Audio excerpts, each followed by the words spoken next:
सो hey guys, जैसे कि आपको पता था पिछले ब्लॉग में आपने देखा कि हमारे वहाँ चल रही है सिरवाचन पूजा। तो उसका नेक्स्ट पार्ट आ चुका है। तो उसमें कि अब आती है जल चढ़ाने की बारी। तो इसमें काफ़ी लंबी पूजा होती है, जैसे कि मैंने आपको बताया था सुबह 9 बजे से 4 बज गए थे। तो इसमें टाइम लगता है, इसलिए मैं इसे छोटे छोटे पार्ट्स में डाल रही हूँ। तो अब आती है जल चढ़ाने की बारी। तो पाठ में पहले हम कुछ पूजाएं होती हैं वो कर रहे थे। अब पंडित जी ने मेरे हस्बैंड जी को दिया था भस्म लगाने के लिए।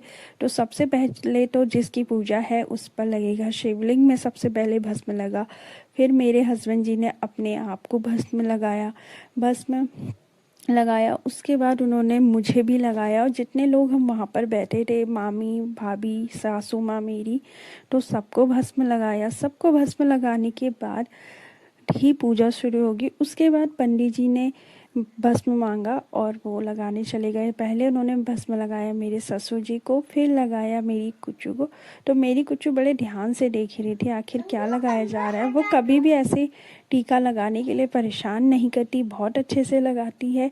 उसके बाद आ गई थी जल चढ़ाने की बारी। तो हम सब लोग जल चढ़ाने लग गए। तो कुच्चू हमें देखकर जल चढ़ाने आ गई, और वो छोटे छोटे हाथों से चढ़ा रही है, लेकिन उसके कहने उतना नहीं चढ़ पा रहा जितना हम चढ़ा पा रहे हैं। और वो अपनी तरफ से पूरी कोशिश कर रही है जल चढ़ाने की। उसके बाद जल चढ़ाने के बाद फिर आती है बारी हवन की। तो घर पे होने से, पार्टी होने पर एक फ़ायदा होता है कि घर पे हवन वगैरह अच्छे से पूजा हो जाती है। तो मैं और मेरे हस्बैंड जी बैठे थे, बाकी लोग चले गए थे क्योंकि हवन में ज़्यादा हस्बैंड जी का ही काम था, मेरा बस बीच बीच पर ही काम था। और आज के मिनी ब्लॉग को हम इतना ही लगेंगे। अब मिलते हैं आपसे नेक्स्ट ब्लॉग में।